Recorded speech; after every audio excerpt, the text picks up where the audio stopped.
Bismillahirrahmanirrahim. Assalamualaikum warahmatullahi wabarakatuh.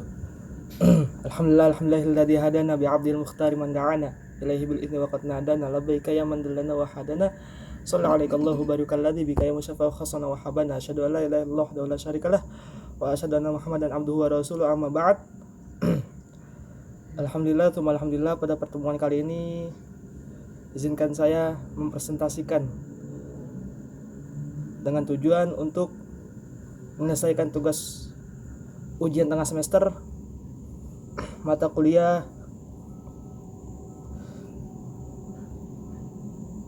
dengan mata kuliah ilmu ma'ani,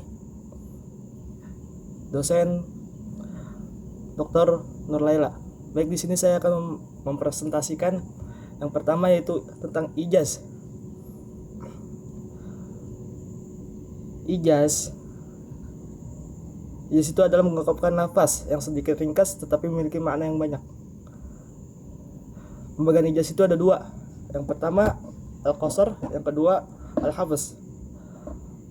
Contoh dari al-qasar. Sebelum kita masuk contohnya, pertama kita harus mengetahui apa itu ijaz. Al-qasar yaitu mengungkapkan kata-kata dengan susunan yang sedikit dan ringkas tetapi memiliki makna yang luas dan padat. Contoh dari surat Al-A'raf, di sini ada kata al-khalaq yang artinya penciptaan dan kata amr yang artinya urusan, mengandung makna semua atau segala hal yang berkaitan dengan penciptaan makhluk, langit, bumi, manusia maupun hewan dan lain-lain. Kemudian ijaz al-hafz yaitu meringkas pengungkapan kata-kata ijaz dengan tidak menyebutkan suatu lafaz atau kalimat. Jadi dalam ijaz al-hafz ada lafaz atau kalimat yang tidak disebutkan atau digugurkan atau dihapus bisa. Contoh dari surat Quran surat Yusuf. Di sini ada lafal was'al ahlul qaryah. Karena seseorang tidak mungkin bertanya kepada desa. Tidak mungkin bertanya kepada desa, tetapi seseorang itu akan bertanya kepada penduduk atau orang-orang yang berada di desa tersebut. Kemudian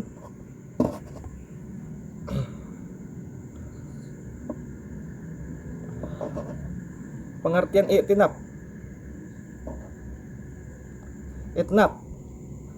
di dalam Al-Quran dan contohnya. Apa itu itnab? Itu adalah ungkapan yang sangat panjang dari makna yang sangat pendek karena adanya tujuan seperti menguatkan dan mengokohkan makna, menetapkannya serta memperjelas pengertian. Itnab itu menjadi terbagi 8 macam. Yang pertama, menyebutkan lafaz yang khusus setelah lafaz yang umum. Yang kedua, menyebutkan lafaz yang umum setelah lafaz yang khusus. Yang ketiga, penjelasan setelah ada kesamaran. Yang keempat, pengulangan takrir. Di sini ada beberapa pengulangan takrir. Yang pertama, menguatkan dan menetapkan sesuatu pada hati pendengar agar timbul rasa takut seperti firman Allah Subhanahu wa taala yang artinya, janganlah begitu, kelak kamu akan mengetahui akibat perbuatan itu, dan janganlah begitu, kelak kamu akan mengetahuinya. Takrir yang kedua yaitu untuk menjaga agar tidak putus karena ada pemisah yang panjang seperti firman Allah yang artinya, wahai ayahku, sesungguhnya aku bermimpi melihat 11 buah bintang, matahari dan bulan. Kulihat semuanya bersujud kepadaku. Pengulangan kata lafaz ra'aitu. Ya, ra'aitu itu artinya mendengar ya. Mendengarkan. Ra'aitu itu artinya melihat. Bertujuan untuk menjaga agar tidak terputus karena adanya pemisah yang panjang. Takrir yang selanjutnya itu untuk lebih merangsang melakukan sesuatu. Lihat dalam firman-Nya yang artinya, sesungguhnya di antara istri-istrimu dan anak-anakmu ada yang menjadi musuh bagimu, maka berhati-hatilah terhadap mereka, dan jika kamu memaafkan dan tidak memarahi serta mengampuni mereka, maka sungguhnya Allah Maha Mengampun lagi Maha Penyayang. Takrir selanjutnya itu untuk menunjukkan cara yang sama seperti dalam firman-Nya yang artinya, kecelakaan bagimu hai orang kafir, dan kecelakaan bagimu kemudian kecelakaan bagimu. Di sini ada beberapa pengertian bahwa kutukan Allah terhadap orang kafir sebanyak 4 kali ketika akan mati, kemudian dalam kubur, selanjutnya itu hari kebangkitan, dan dalam neraka jahanam. 4 kutukan itu diulang-ulang. Kemudian pengertian dari istiarat, yaitu membuat kalimat penyela atau jumlah mu'taridat antara bagian dari satu kalimat atau antara dua kalimat yang saling berhubungan dalam makna. Di sini ada berbagai macam. Yang pertama untuk tanzih atau mensucikan. Kedua untuk lebih menguatkan seperti firman-Nya yang artinya, dan kami perintahkan kepada manusia berbuat baik kepada 2 orang ibu bapak. Ibu telah mengandungnya dalam keadaan lemah dan bertambah-tambah, dan menyapihnya dalam 2 tahun. Bersyukurlah kepadaku dan kepada 2 orang ibu bapakmu, hanya kepadakulah kembali. Kemudian yang selanjutnya itu untuk menunjukkan dahsyatnya peristiwa seperti firman-Nya yang berkedudukan sebagai kalimat penyela atau jumlah mu'taridat antara ayat 75 dengan ayat 77 tentang kemuliaan Al-Quran.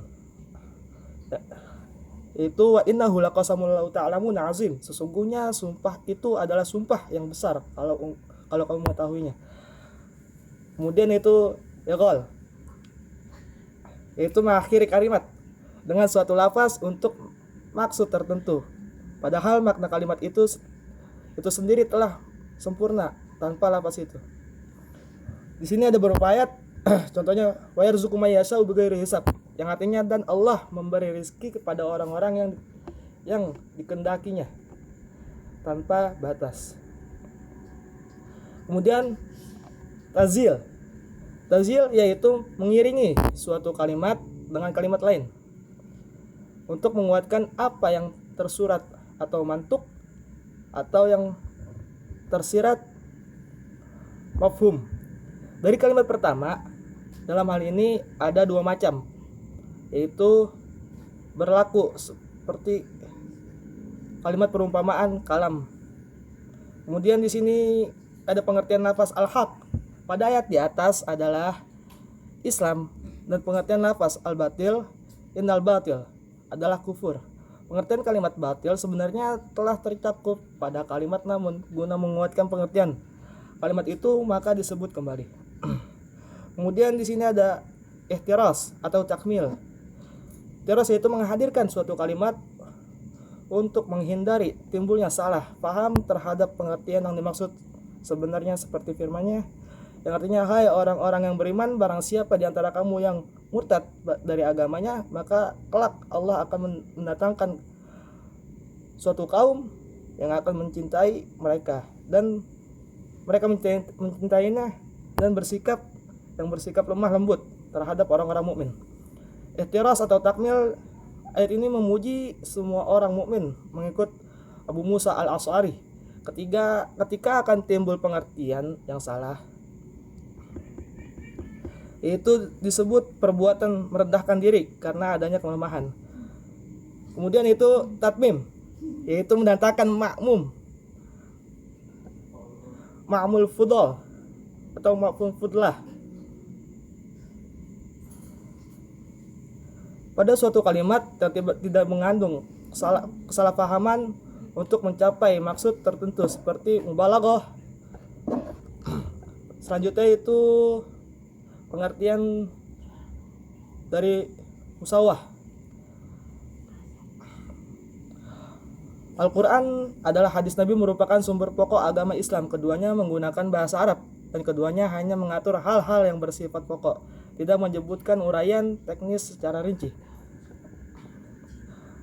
Di sini ada pengertian musawah, yaitu menurut Kamus Balaghah Al-Mu'jam Al-Musaf fil Ulumil Balaghah, yang artinya dengan fi'il. Maksudnya adalah menjadikan sesuatu menjadi sama, sedangkan menurut Kamus Al-Wasit maksudnya adalah menjadikan keduanya sama atau sepadan. Secara istilah yang dimaksud dengan al-musawah adalah mengungkapkan kata-kata yang sesuai antara lafaz dan maknanya. Di sini ada pendapat-pendapat. Yang pertama, menurut Abdurrahman bin Muhammad Al-Hadrami, yang mendatangkan makna dengan ucapan yang sekedarnya, tidak bertele-tele dan singkat. Ialah musawah seperti berjalanlah kamu seraya ingat kepada Allah Subhanahu wa taala. Yang kedua, menurut ulama Nurim, di dalam kitab Jadid As-Salasah Al-Funun fi isyarhi Al-Jauharu Al-Maknun, yang menjabarkan nazam di atas, musawah adalah pengungkapan kalimat yang takaran maknanya sama dengan kata-kata. Begitu juga takaran kata-kata sesuai dengan luasnya makna yang dikendaki, dan takaran antara keduanya tidak melebihi antara satu yang lainnya. Kemudian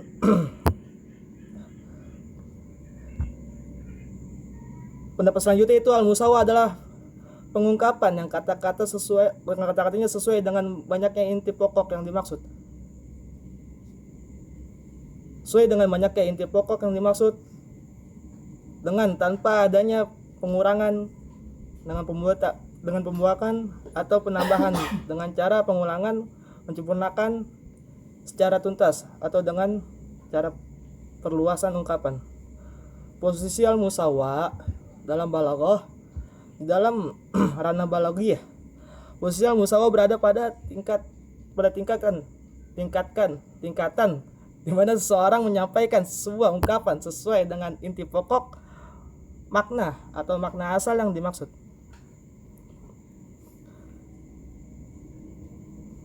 Kemudian